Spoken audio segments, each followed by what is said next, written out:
आज drama serial दो किनारे की नेक्स्ट आने वाली एपिसोड में आप देखेंगे कि जब शहीर से दुर्रे शवार कहेगी कि अगर तुम मुझे तलाक देना चाहते हो तो दे दो, मुझे कोई मसला नहीं है, लेकिन एक बात याद रखना कि अगर तुमने मुझे तलाक दे दी तो तुम्हें याद ही होगा कि जो कुछ तुम्हारा है वो सब मेरा हो जाएगा। इस पर शहीर कहेगा कि पता नहीं वो कौन सी मनहूस घड़ी थी जब तुम मेरी ज़िंदगी में वापस आई, ना तो तुमने मेरे पास मेरी पहली बीवी एमन रहने दी और ना ही मैं तुम्हें छोड़ सकता हूँ। आखिर मैंने ऐसा कौन सा गुनाह किया था जिसकी सज़ा में तुम मुझे मिली। इस पर दुर्रे शवार कहेगी कि सज़ा तो शायद अब तुम्हें ये सारी ज़िंदगी ही काटनी होगी। उधर आप देखेंगे कि मावरा वलीद से कहेगी कि अगर तो आपको दुआ की कस्टडी के लिए मुझे तलाक देना होगी तो मुझे लगता है कि आपको मुझे छोड़ देना चाहिए, और रही बात पैसों की तो पैसे भी दे देने चाहिए, कम से कम दुआ से बढ़कर तो नहीं। इस पर कहेगा वलीद कि नहीं, ना तो मैं तुम्हें छोड़ सकता हूँ और ना ही मैं उसे 50 करोड़ दूंगा। वो बहुत ही ज़्यादा धोखेबाज लड़की है और कितनी मक्कार है वो। उसने किस तरीके से मुझसे पैसे की डिमांड की है और किस तरीके से उसने तुम्हें तलाक भी देने का कहा है। क्या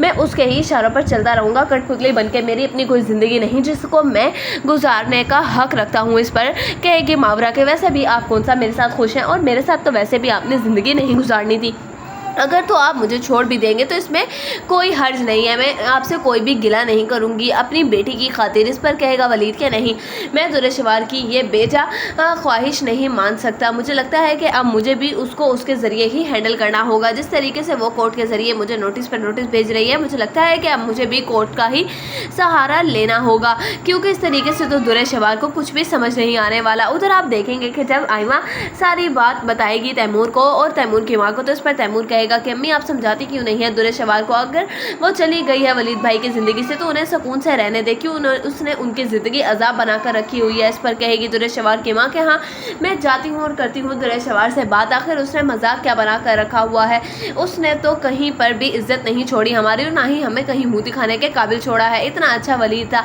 लेकिन उसने वलीद को छोड़कर उस मनहूस शहीद को मुंतखब किया और उसके बाद भी वो वलीद की ज़िंदगी में दखल अंदाजी करने से बाज नहीं आ रही। मुझे नहीं समझ आता कि ये